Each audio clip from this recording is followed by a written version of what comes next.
Ayub 3 ayat 1 sampai 26. Sesudah itu, Ayub membuka mulutnya dan mengutuki hari kelahirannya. Maka berbicaralah Ayub, biarlah hilang lenyap hari kelahiranku, dan malam yang mengatakan, seorang anak laki-laki telah ada dalam kandungan. Biarlah hari itu menjadi kegelapan. Janganlah kiranya Allah yang di atas menghiraukannya, dan janganlah cahaya terang menyinarinya. Biarlah kegelapan dan kekelaman menuntut hari itu. Awan gemawan menudunginya, dan gerhana matahari mengejutkannya. Malam itu, biarlah dia dicekam oleh kegelapan. Janganlah ia bersukaria pada hari-hari dalam setahun. Janganlah ia termasuk bilangan bulan-bulan. Ya, biarlah pada malam itu tidak ada yang melahirkan dan tidak terdengar suara kegirangan. Biarlah ia disumpahi oleh para pengutuk hari, oleh mereka yang pandai membangkitkan amarah Lewiatan. Biarlah bintang-bintang senja menjadi gelap. Biarlah ia menantikan terang yang tak kunjung datang. Janganlah ia melihat merekahnya fajar, karena tidak ditutupnya pintu kandungan ibuku, dan tidak disembunyikannya kesusahan dari mataku.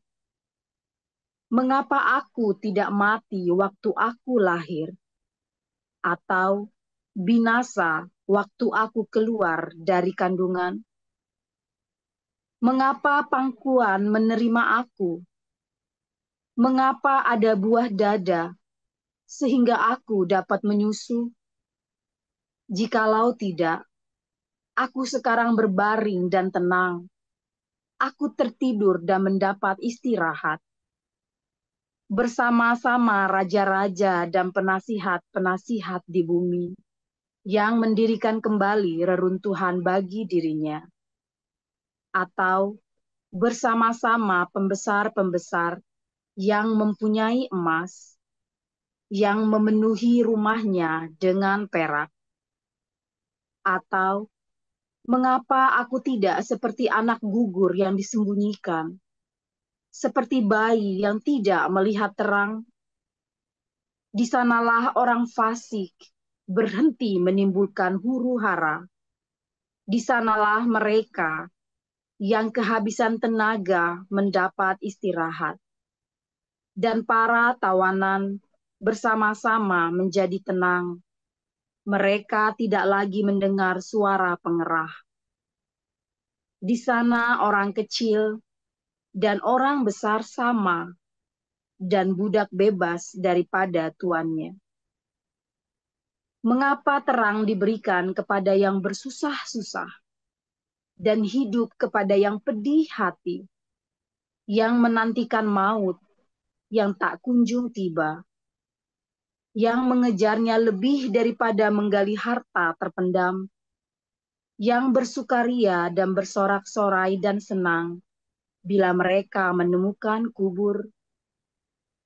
Kepada orang laki-laki yang jalannya tersembunyi, yang dikepung Allah, karena ganti rotiku adalah keluh kesahku, dan keluhanku tercurah seperti air.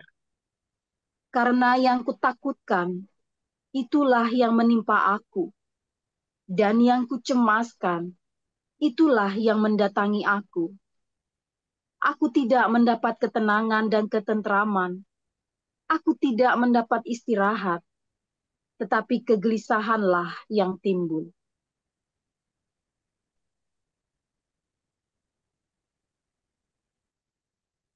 Baik, saya lanjutkan. Roma pasal 3. Jika demikian, apakah kelebihan orang Yahudi dan apakah gunanya sunat? Banyak sekali.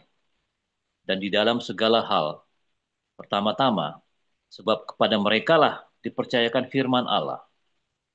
Jadi bagaimana jika di antara mereka ada yang tidak setia? Dapatkah ketidaksetiaan itu membatalkan kesetiaan Allah? Sama sekali tidak. Sebaliknya, Allah adalah benar dan semua manusia pembohong, seperti ada tertulis. Supaya engkau ternyata benar dalam segala firman-Mu dan menang jika engkau dihakimi. Tetapi jika ketidakbenaran kita menunjukkan kebenaran Allah, apakah yang akan kita katakan? Tidak adilkah Allah? Aku berkata sebagai manusia, jika ia menampakkan murkanya, sekali-kali tidak. Andai kata demikian, bagaimanakah Allah dapat menghakimi dunia? Tetapi jika kebenaran Allah oleh dustaku semakin melimpah bagi kemuliaannya, mengapa aku masih dihakimi lagi sebagai orang berdosa? Bukankah tidak benar fitnahan orang yang mengatakan bahwa kita berkata, marilah kita berbuat yang jahat, supaya yang baik timbul daripadanya. Orang semacam itu sudah selayaknya mendapat hukuman. Jadi bagaimana? Adakah kita mempunyai kelebihan daripada orang lain? Sama sekali tidak. Sebab di atas telah kita tuduh baik orang Yahudi maupun orang Yunani, bahwa mereka semua ada di bawah kuasa dosa. Seperti ada tertulis, tidak ada yang benar, seorang pun tidak. Tidak ada seorang pun yang berakal budi. Tidak ada seorang pun yang mencari Allah. Semuanya orang telah menyeleweng. Mereka semua tidak berguna. Tidak ada yang berbuat baik, seorang pun tidak. Kerongkongan mereka seperti kubur yang ternganga. Lidah mereka merayu-rayu. Bibir mereka mengandung bisa. Mulut mereka penuh dengan sumpah serapah. Kaki mereka cepat untuk menumpahkan darah. Keruntuhan dan kebinasan mereka tinggalkan di jalan mereka. Dan jalan damai tidak mereka kenal. Rasa takut kepada Allah tidak ada pada orang itu. Tetapi kita tahu bahwa segala sesuatu yang tercantum dalam kitab Taurat ditujukan kepada mereka yang hidup di bawah hukum Taurat, supaya tersumbat setiap mulut dan seluruh dunia jatuh ke dalam hukuman Allah. Sebab tidak seorang pun yang dapat dibenarkan di hadapan Allah oleh karena melakukan hukum Taurat, karena justru oleh hukum Taurat orang mengenal dosa. Tetapi sekarang, tanpa hukum Taurat, kebenaran Allah telah dinyatakan, seperti yang disaksikan dalam kitab Taurat dan kitab para nabi, yaitu kebenaran Allah karena iman dalam Yesus Kristus bagi semua orang yang percaya. Sebab tidak ada perbedaan, karena semua orang telah berbuat dosa dan telah kehilangan kemuliaan Allah. Dan oleh kasih karunia telah dibenarkan dengan cuma-cuma karena penebusan dalam Kristus Yesus. Kristus Yesus telah ditentukan Allah menjadi jalan pendamaian karena iman dalam darahnya. Hal ini dibuatnya untuk menunjukkan keadilannya, karena ia telah membiarkan dosa-dosa yang telah terjadi dahulu pada masa kesabarannya. Maksudnya ialah untuk menunjukkan keadilannya pada masa ini, supaya nyata bahwa ia benar dan juga membenarkan orang yang percaya kepada Yesus. Jadi demikian, apakah dasarnya untuk bermegah? Tidak ada. Berdasarkan apa? Berdasarkan perbuatan? Tidak. Melainkan berdasarkan iman. Karena kami yakin bahwa manusia dibenarkan karena iman, dan bukan karena ia melakukan hukum Taurat. Atau, adakah Allah hanya Allah orang Yahudi saja? Bukankah ia juga adalah Allah bangsa-bangsa lain? Yang benar, ia juga adalah Allah bangsa-bangsa lain. Artinya, kalau ada satu Allah yang akan membenarkan baik orang-orang bersunat karena iman, maupun orang-orang tak bersunat juga karena iman. Jika demikian, adakah kami membatalkan hukum Taurat karena iman? Sama sekali tidak. Sebaliknya, kami meneguhkannya. Demikian firman Tuhan.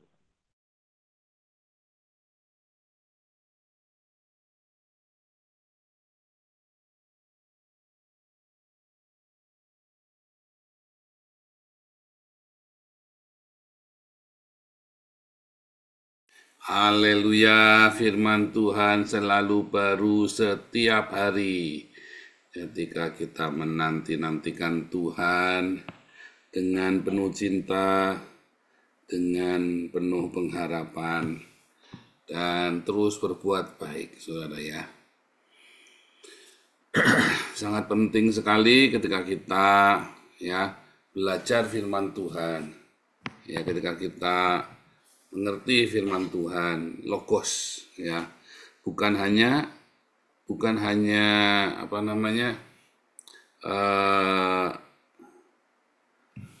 hanya sekedar tulisan, bukan hanya sekedar kata-kata, saudara. Tapi menjadi rema, firman itu menjadi rema setiap hari, menjadi kekuatan dalam hatimu, saudara. Jadi rema ya. Sebab kalau cuma tulisan-tulisan itu saja, maka firman itu ya sudah selesai begitu. Makanya harus jadi rema tiap hari ya. Nah, saudara, ketika firman itu menjadi rema, itu adalah namanya kepenuhan Roh Kudus ya. Nah, ketika kita sudah dipenuhi dengan Roh Kudus, maka kita akan dipenuhi dengan hukum kerajaan surga. Kalau kita sudah penuh dengan hukum kerajaan surga, maka sudah nggak ada lagi tuh namanya hukum dari dunia ini, nasib buruk, nasib sial, hari baik, hari buruk, itu tuh nggak ada lagi. Banyak kali kita ya terjebak di dalam hari baik, hari buruk, ya kita nggak ngerti tuh bahwa sebenarnya kita udah nggak perlu lagi tuh ada hari baik, ada hari buruk, ya kita udah nggak perlu lagi. Mengapa kita tidak perlu ada hari baik, ada hari buruk lagi, saudara? Karena semua hari itu jadi baik buat kita. Ya, semua hari itu baik, bahkan ketika kelihatannya tidak baik, itu sebenarnya adalah hari yang baik buat kita. Setiap kali kita mengalami hal-hal yang tidak baik, ya, itu adalah hari yang baik buat kita. Ya, kalau kita penuh dengan rema. Syaratnya hidup kita itu harus penuh dengan rema, saudara. Kalau hidup kita itu nggak rema, cuman Anda baca Alkitab begitu saja, ya hidup itu yang sial ya sial. Kamu tidak akan bisa membedakan, ya sial ya sial. Tetapi kalau kamu hidupnya penuh dengan rema, ya nggak ada tuh yang namanya sial. Kelihatannya sial, tapi sebenarnya sial itu adalah sebuah keberuntunganmu. Yang kamu bilang sial itu ya, sebenarnya itu adalah keberuntunganmu, karena seringkali kita kurang peka, sehingga Tuhan harus pimpin kita dengan cara yang disebut sial itu, ya yang kita sebut sial. Tapi intinya adalah keberuntungan. Contoh ini, saudara ya, ini contoh. Ada orang yang dari muda mengumpulkan uang ya, saudara ya. Dia kerja gampang, mengumpulkan uang gampang, cari uang gampang, ya.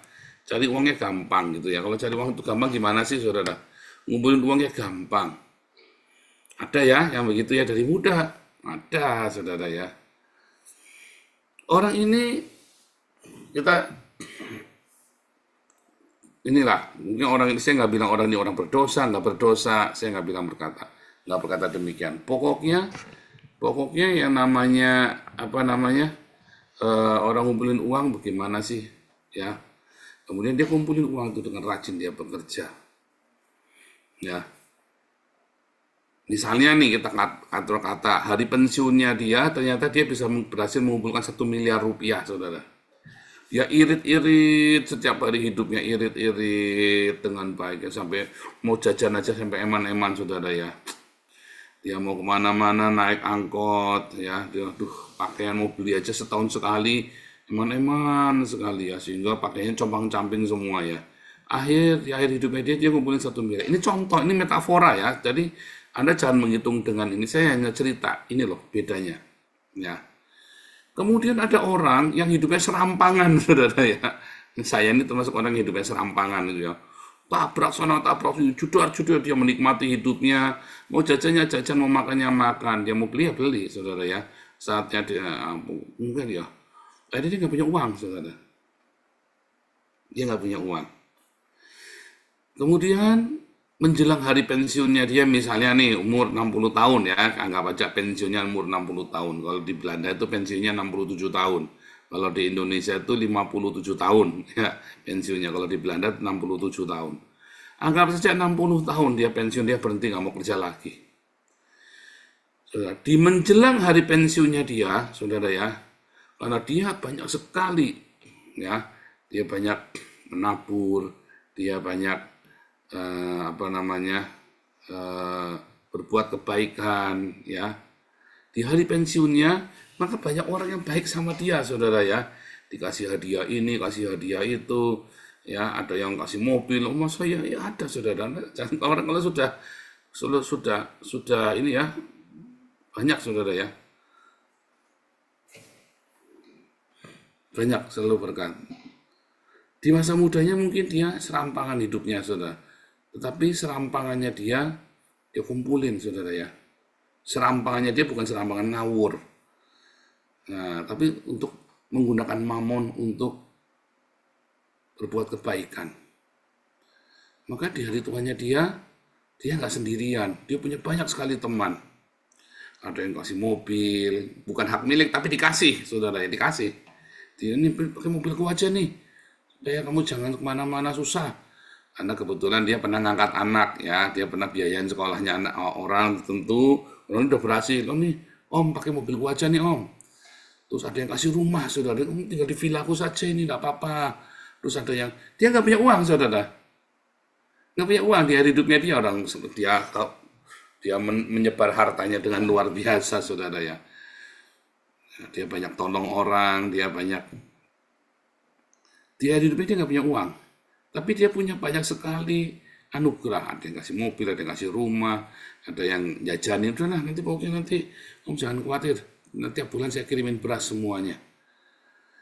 Sehingga di masa tuanya dia cukup. Ya.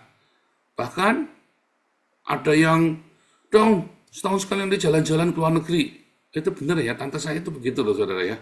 Di masa tuanya tante saya itu ya setiap tahun pasti pergi ke luar negeri. Ada yang bayari, saudara.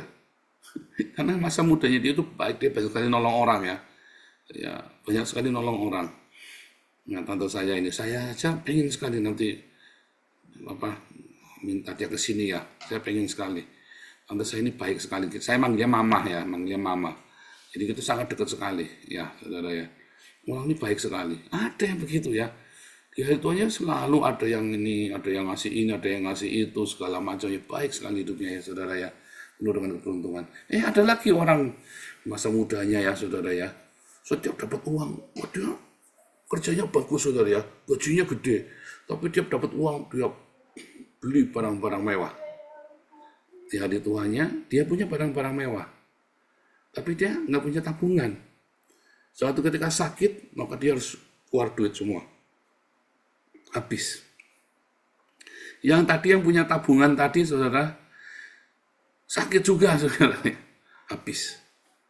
Tapi orang yang tadi yang kedua, yang selalu belajar berbagi, uangnya habis. Tapi ketika dia sakit, sudah aku aja bayarin. Ada saja. Ini ini perumpamaan. Ada kejadiannya, tapi jangan ikut-ikut begini. Ini hanya perumpamaan. Dari 3 orang ini, ya, yang orang yang pertama itu kerjanya susah tapi pintar ngumpulin duit. Orang yang kedua kerjanya biasa saja, tapi dia selalu berbagi dengan sesamanya, sedekah. Di hari tuanya banyak orang ingat sama dia, banyak orang sayang sama dia. Nggak punya duit tapi banyak orang sayang sama dia. Yang ketiga cari duitnya gampang loh, tapi dia hambur-hamburin ya buat dirinya sendiri. Maka sebenarnya yang kaya itu yang mana, saudara? Yang berhasil mengumpulkan buat hidupnya dia. Yang nomor 2, saudara. Dia memang tidak memiliki, tapi dia bisa menikmati. Dia tidak memiliki, tapi dia menikmati, saudara. Ya, dia mendapatkan karunia untuk menikmati. Dia nggak memiliki. Nah, saudara, pada endingnya tuh, aku harus pengen memiliki, harus punya aku sendiri supaya enak ya. Itu terserah kamu, saudara. Itu kan pilihan hidup, ya. Nah, tetapi pada endingnya tuh, mulut kita cuma satu, ya kan? Siapa di sini mau pakai baju sampai rangkap 10, saudara? Ya enggak kan, paling banter rangkap 3, saudara ya. Kalau pakai baju nih, pakai kaos, jaket, nah gitu misalnya ya. 4 lah sama sweater lah misalnya dingin sekali. Ya, kan, misalnya celana dalam, celana pendek, celana panjang kan begitu kan dia 3 rangkapnya. Misalnya nih mau kemaruk ini ya saudara ya. Makan juga mulut kita cuma satu, mau kuat-kuatnya berapa? Nah, saya lagi mau membandingkan ketika orang hidup ya dengan berkat Tuhan, dengan rema yang dari sorga, ya mungkin kelihatannya ada hari sial tuh. Aduh, harusnya saya sudah jadi direktur, kemarin dijegal, ada yang mengkhianati, saya difitnah, sehingga nggak jadi naik pangkat.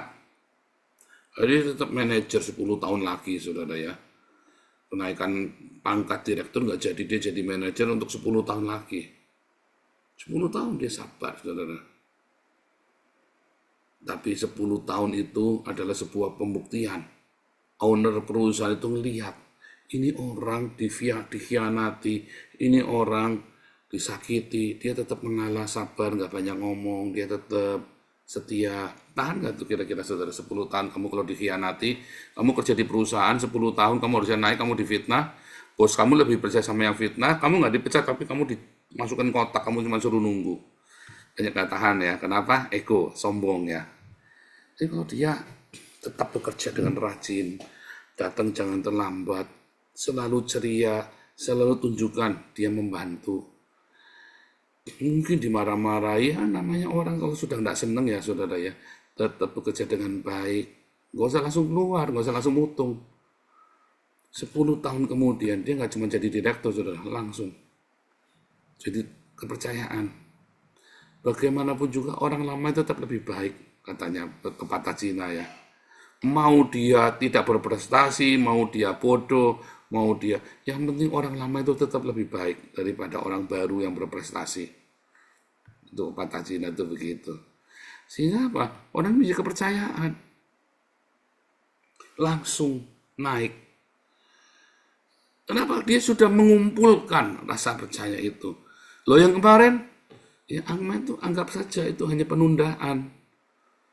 Loh Pak, itu kan orang dunia bilang kegagalan adalah sukses yang tertunda. Allah itu retorika saudara. Kegagalan gagal bagi orang dunia. Tapi bagi kita orang percaya, bukan masalah kegagalan adalah sukses yang tertunda. Itu lebih baik kamu nunggu di situ, karaktermu baik. Sebab ketika kamu naik, karaktermu nggak baik. Kalau kemarin kamu langsung naik, mungkin karaktermu nggak baik. Belum tentu kamu naik itu dengan hal yang baik. Dan Tuhan tahu sampai sebatas mana kapasitasmu. Jadi ketika kita hari sial itu datang, aduh sial nih kita nih, dikhianati, kita gagal. Kamu jangan berpikir itu sial, kamu respon dulu sama Tuhan. TikTok dulu sama Tuhan. Ya kan? Ada apa Tuhan? Jengkel ya saudara ya. Saya 3 tahun pertama nggak boleh kerja loh di Belanda saudara. 3 tahun pertama nggak boleh kerja. Kamu rasanya gimana nggak boleh kerja? Dan kita nggak punya channel, saya nggak mau dekat-dekat orang Indonesia. Padahal kalau mau kerja macam-macam ya bisa. Cuman saya nggak mau dekat-dekat orang Indonesia dan orang Belanda nggak ada yang kasih kerjaan. Saya tiap hari jadi volunteer. Oh, nggak dibayar. Sial nggak saudara 3 tahun? Enggak. 3 tahun itu saya cukup makan. Saya atur, saya kelola selama 3 tahun. Ya, saya banyak menjalin hubungan karena saya tidak terikat dengan pekerjaan. Yang penting responnya. Waktu kamu mandek itu stuck. Kelihatannya 3 tahun itu stuck hidup kita berhenti saudara. Selama 3 tahun itu saya merenung. Nah, kemudian saya menjalin hubungan baik dengan istri saya, menjalin hubungan baik dengan anak-anak saya. Karena selama saya di Indonesia, saya kerjanya kayak orang gila. Ya, melek mangkat, asal melek mangkat, saudara ya.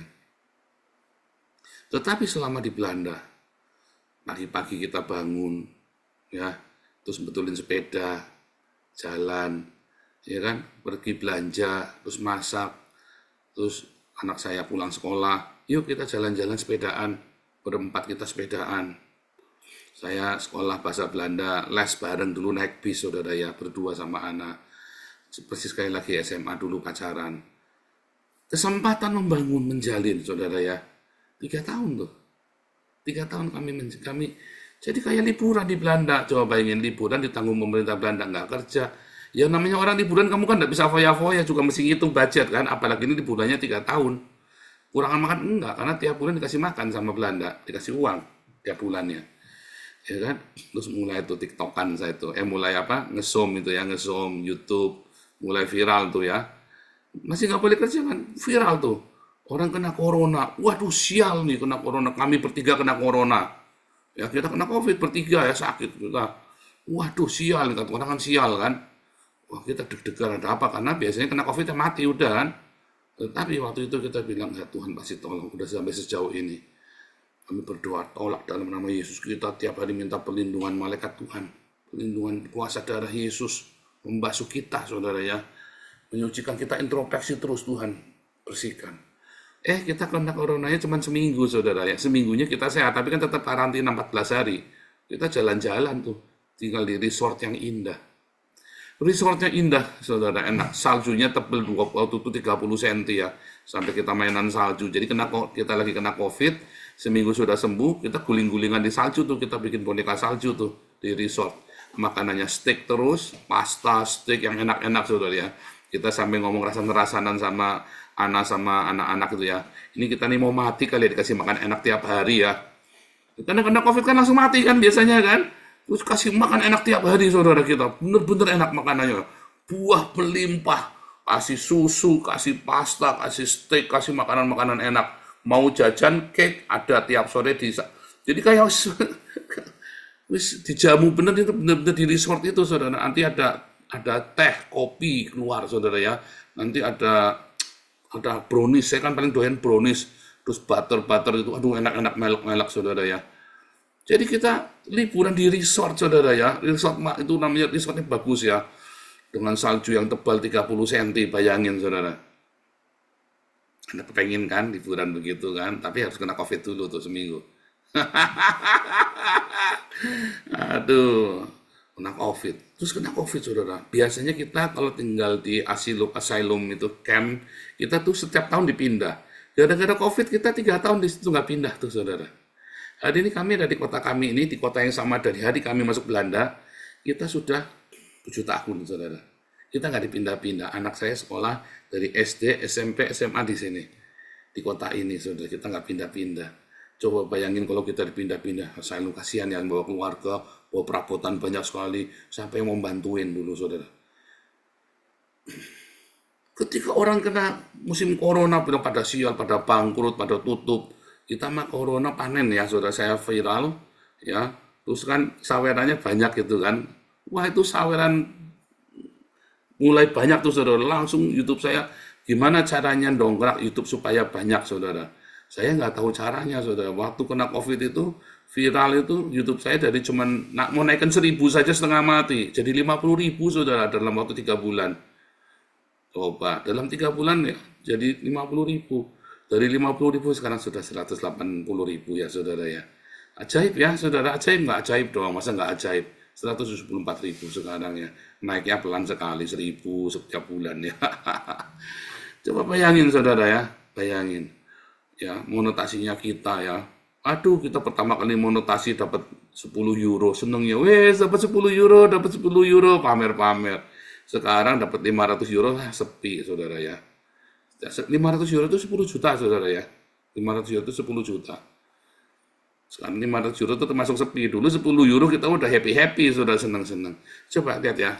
Hari yang dibilang sial sama semua orang, ketika saya dikejar-kejar polisi, semua orang bilang sial, saudara. Ya kan, semua orang bilang sial kan. Saudara-saudara saya bilang, aduh kasihan. Semua teman-teman bilang, aduh kasihan. Semua bilangnya kasihan. Saya bingung, kenapa kalian kasihan sama saya ya? Lawan saya aman kok. Oh ya nanti gini gimana? Wah kasihan, semuanya kasihan, saudara ya. Ada yang kasihan, ada yang bersorak-sorai. Rasain lu, rasain lu, rasain lu. Kita mah happy-happy aja di sini, saudara. Ya kan? Sawerannya nambah banyak. Kitanya juga di sini lancar, semuanya. Kita dapat paspor Belanda langsung.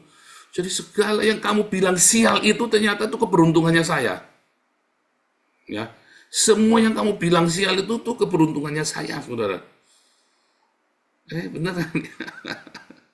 Diuber-uber polisi, kamu memang kira enak saudara diuber-uber polisi, ya kan? Tapi waktu diuber-uber polisi itu kemarin ketemu polisinya di sini, ada atasnya polisi Belanda ketemu sama saya ya. Itu kamu gimana sih, saya ketawa. Ya kalian bereaksi terlalu berlebihan, saya yang diuntungkan. Yang kamu bilang sial, wah rasain lu begini, nggak begini lah. Saya ketawa terbahak, wah, tertawa jahat saya, makanya saya bikin ikon tertawa jahat, saudara ya. Tertawa jahat, saya tertawa terbahak-bahak melihat kebodohan kalian yang kejang-kejang, kelojotan, kejar-kejar, iya kan? Sementara saya tenang-tenang sih, kipas-kipas, makan es krim, ya kan, minum kopi, ya makan roti Belanda, makan keju Belanda, makan steak. Sementara soalnya kejang-kejang yang di Indonesia-nya, saudara ya. Kitanya ketawa terbahak-bahak. Yang kamu bilang sial itu adalah keberuntungannya saya. Mengapa, saudara? Karena saya di dalam Tuhan, saya bekerja dengan caranya Tuhan. Dengan remanya Tuhan. Makanya kita bikin yayasan ini. Ya, yayasan ini yang kita bikin semua, Damaris, Damar Kasih, Embun Pagi. Ini adalah remanya Tuhan. Yang Tuhan kasih buat saya, yang saya sharekan buat komunitas kita. Itulah rema, saudara. Itulah, makanya tidak ada hari sial. Tidak ada hari sial dalam hidup saya. Apapun yang kamu bilang sial, kemarin mobilnya rusak, saudara ya. Sial enggak, saudara? Ayo, sudah bayar 2.000, bengkelnya 2.000 ya. Bengkelnya 1.500. 30 juta loh, saudara.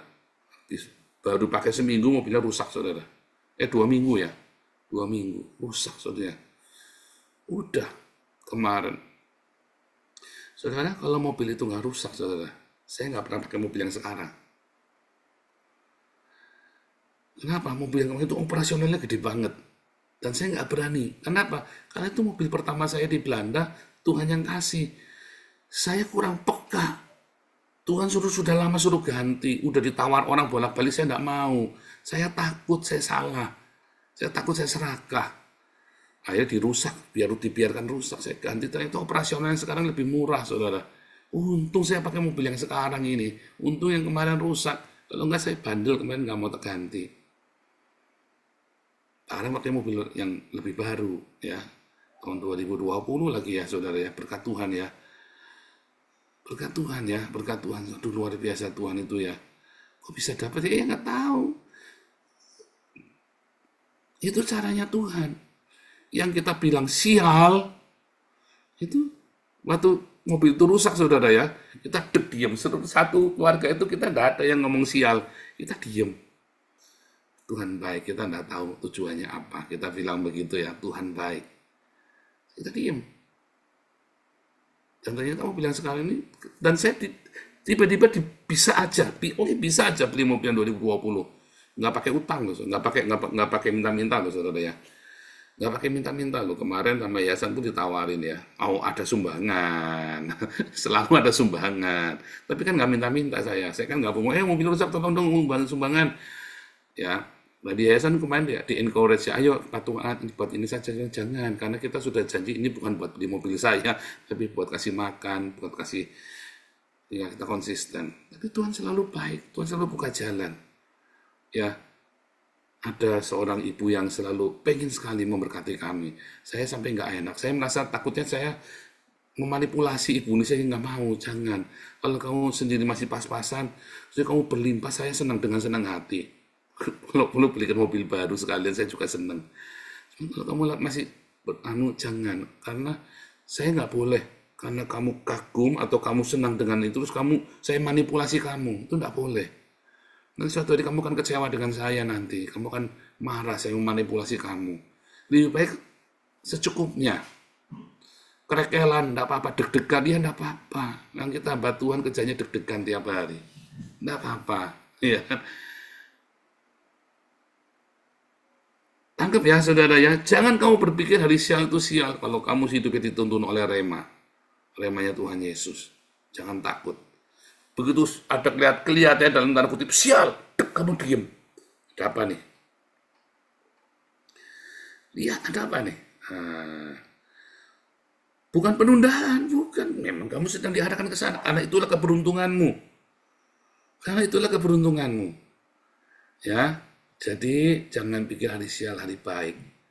Kamu udah di dalam Tuhan, rema dengan berjalan bersama dengan remanya Tuhan Yesus, tiap hari dituntun sama rema. Kamu begitu ada sesuatu yang bahkan yang baik pun saya ada apa nih kok tiba-tiba berkatnya banyak banget bulan ini.